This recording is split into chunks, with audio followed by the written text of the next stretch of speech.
जय हिंद दोस्तों। Current affair की इस वार्षिक सीरीज में आप सभी का स्वागत है।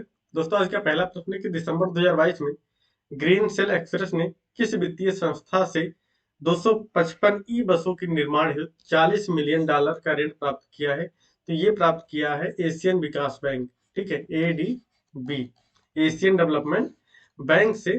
ठीक है, ग्रीन सेल एक्सप्रेस ने 255 ई बसों के निर्माण हेतु $40 मिलियन का ऋण प्राप्त किया है।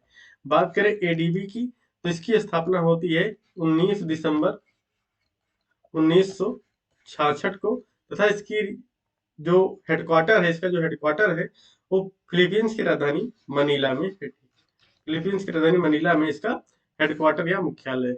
अगला प्रश्न है, भारत की वह कंपनी जिसे हाल में मंगोलिया में उसकी पहली ग्रीन फील्ड तेल रिफाइनरी बनाने का ठेका मिला है, तो ये दिया गया है मेघा इंजीनियरिंग एंड इंफ्रास्ट्रक्चर को। ठीक है, Megha engineering and infrastructure limited को मंगोलिया में उसकी पहली ग्रीन फील्ड तेल रिफाइनरी बनाने का ठेका मिला है।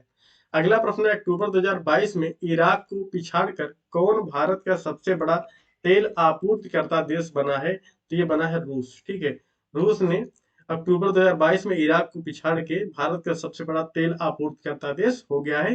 रूस की राजधानी मॉस्को है। अगला प्रश्न है कि भारत और ऑस्ट्रेलिया के बीच मुक्त व्यापार समझौता कब से लागू हुआ है?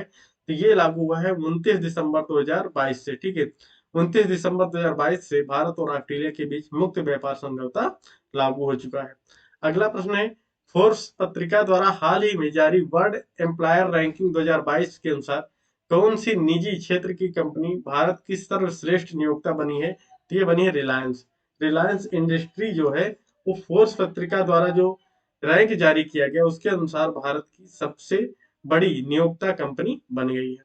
अगला प्रश्न है कि हाल ही में किस कंपनी ने देश की पहली इलेक्ट्रिक हैचबैक कार लॉन्च की है? तो ये लॉन्च की है टाटा मोटर्स ने। ठीक है, टाटा मोटर्स देश की पहली कंपनी है जिसने पहली इलेक्ट्रिक हैचबैक कार लॉन्च की है। अगला प्रश्न है कि हाल ही में किस बैंक ने अपनी तरह की पहली सैटेलाइट इंडेक्स आधारित कृषि उपज बीमा पॉलिसी लॉन्च की है? ठीक है, ये लॉन्च की है HDFC एग्रो ने। ठीक है, HDFC एग्रो ने सैटेलाइट इंडेक्स आधारित कृषि उपज बीमा पॉलिसी लॉन्च की है, ऐसी पहली पॉलिसी है। अगला प्रश्न है कि भारतीय रिजर्व बैंक द्वारा 1 नवंबर 2022 से लागू सेंट्रल बैंक डिजिटल करेंसी में हिस्सा लेने के लिए कितने बैंकों को चुना गया है? तो इसमें चुना गया है 9 बैंकों को। ठीक है, 9 बैंकों को भारतीय रिजर्व बैंक द्वारा सेंट्रल बैंक डिजिटल करेंसी में हिस्सा लेने के लिए चुना गया है।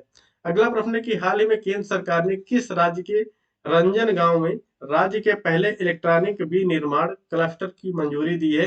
तो केंद्र सरकार ने महाराष्ट्र में, ठीक है, महाराष्ट्र के रंजन गांव को इलेक्ट्रॉनिक विनिर्माण क्लस्टर बनाने की मंजूरी दी है।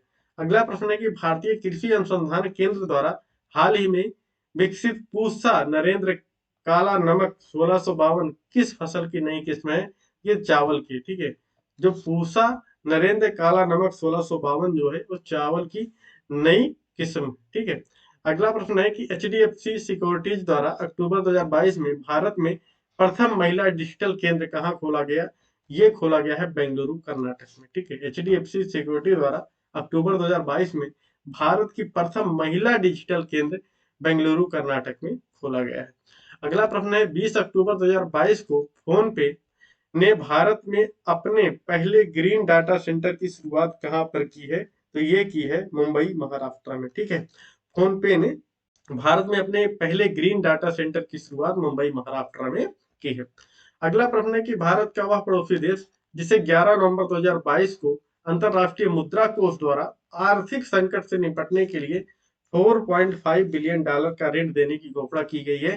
तो ये घोषणा हुई है बांग्लादेश को। ठीक है, बांग्लादेश की पीएम जो है शेख हसीना है, और बांग्लादेश को अंतरराष्ट्रीय मुद्रा कोष IMF के द्वारा आर्थिक संकट से निपटने के लिए $4.5 बिलियन का ऋण दिया गया है। अगला प्रश्न है कि वैश्विक निवेश बैंक मॉर्गन स्टैनली ने हाल ही में जारी एक रिपोर्ट में भारत को कब तक विश्व की तीसरी सबसे बड़ी अर्थव्यवस्था बनने का अनुमान व्यक्त किया है? तो ये अनुमान व्यक्त किया गया 2030 तक। 2030 तक ऐसा माना जा रहा है मॉर्गन स्टैनली के द्वारा कि भारत विश्व की तीसरी सबसे बड़ी अर्थव्यवस्था हो जाएगा। इस प्रकार आज हम लोगों ने कुछ महत्वपूर्ण प्रश्नों को देखा। कल के वीडियो में कुछ और प्रश्न लेके आएंगे। तब तक के लिए जय हिंद, जय भारत।